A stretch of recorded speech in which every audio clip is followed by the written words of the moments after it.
Hi, Mochismo Eugene. Welcome to another video from Exit Strategy. Please like, subscribe, share, give a thumbs up to this video if you found it helpful. Pass it on if you believe someone else would benefit from it. I'd appreciate this.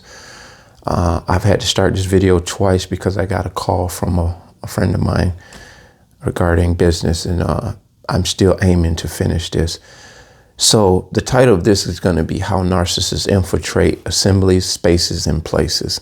I'll try to keep this as short as possible because in this way, in this video, I will help you understand in this way how narcissists infiltrate just the minor of situations, the situations where you would not expect them to latch on and come in and secretly try to garner, gain, and just extract attention, adoration, admiration, and just fuel. And in this case, it was the visual. I wasn't really going to speak about this before, but just in hindsight, I began to think about it and I can't get it out of my head. And this is something I want to share with you guys. So you too, if you had these circumstantial situations in your life at some point or another, comment. And so this is how they infiltrate. This visual, it is no exception. It can be the saddest of situations. Narcissists are there. They're everywhere. They're in every capacity. A lot of times they pride themselves. They can be in the FBI. They can be in the Secret Service. They can be in all these capacities that we hold sacred in life, where life is valued. Life is held in high esteem. And in this case with the visual, life is mourned. These people hang around these places of sadness. Why? Because this elevates their vibration. Because they are a sad situation. They are a sad case. They hover around grief. And I have to help you understand this, guys, because take, for example, they'll come to a funeral and they'll end up latching on to someone at that funeral, and next year or so, or 6 months, they're married to that person. They went to that funeral just so they could find a hookup. They went to that wake or that hospital showing their support. But in essence, this is a lot of times how they garner their victims or their supply. In healthy people, empath chosen ones, we have met people in these capacities. Say, for example, when I went to the vigil, I was amazed at all the beautiful Jamaican women. I mean, undeniably, they had all the bells and whistles. And I observed visually, but I was there more so for the occasion that was sad for this family, and it was kind of like those things took the back seat. But nonetheless, I observed, we are human, and many times people do end up interacting and getting to know one another in these capacities for the good, but not a narcissist. They are there for all the wrong reasons, and their reasons are dark and disturbed. And so this lady walks up to me. She's from a town over from where I was at the vigil. And so you know how you are when you're an outsider. You just kind of cordially introduce yourself to just one or two people if they should happen to come up, to which I did. And they began to ask different questions. And right away, the tentacles went up because they were asking questions in rapid succession. This is the difference in just healthy people and people who are nosy. And most of the time, extra nosy people are narcissists. And this is what this individual I perceived was or is. And so readily the tentacles went up and I began to just focus outward, look around, just to try to kind of give them the impression that I was not interested. And it didn't help for me to look outward and away from this person. They began to latch on and began to ask these questions. Now, you may say, well, maybe she was just interested in you. Yeah, exactly. But not just that, they were interested in me in all the wrong ways, for all the wrong reasons. Energy does not lie, guys.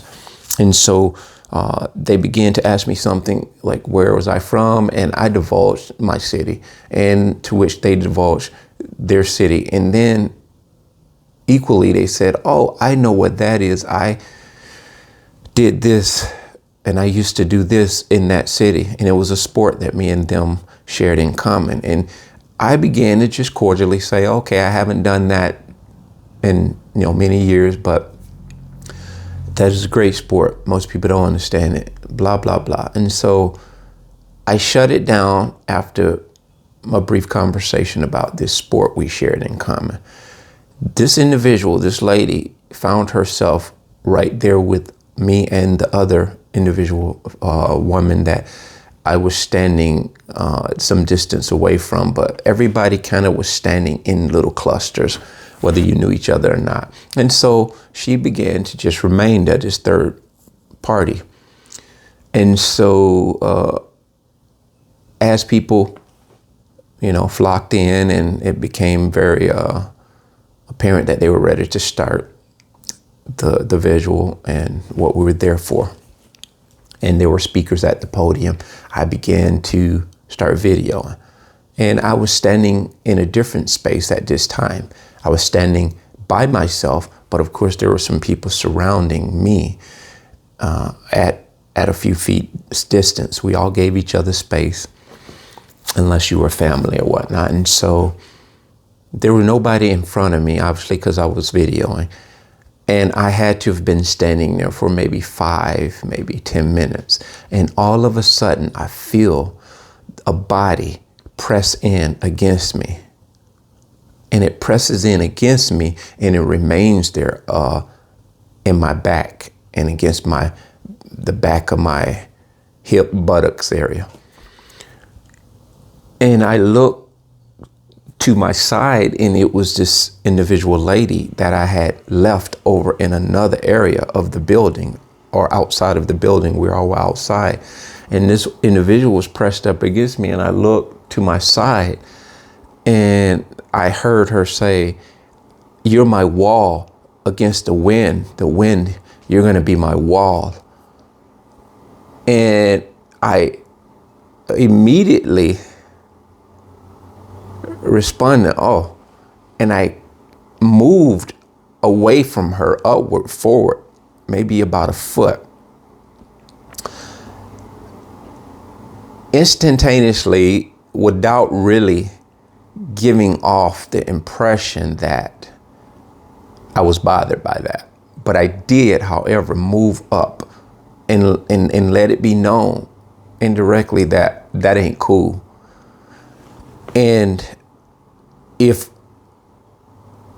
being a man, I had pushed up on a woman like that, not knowing her, whatever we're there for, not knowing her, not being involved with her personally,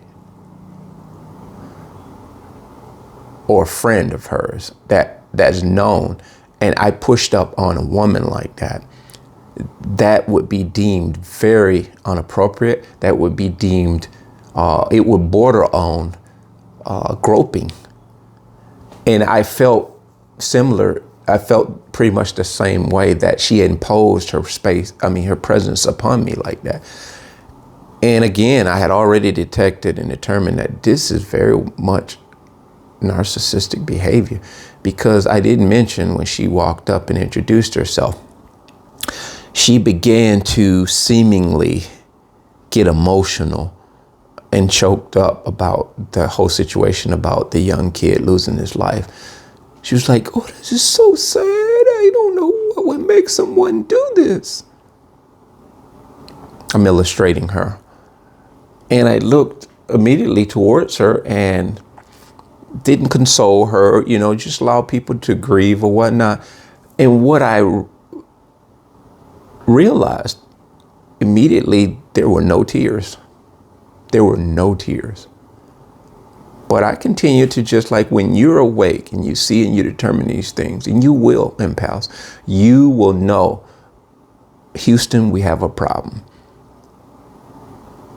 So this is why the subject is how narcissists infiltrate assembly spaces and places. If you don't understand this is how narcissists operate, you do now.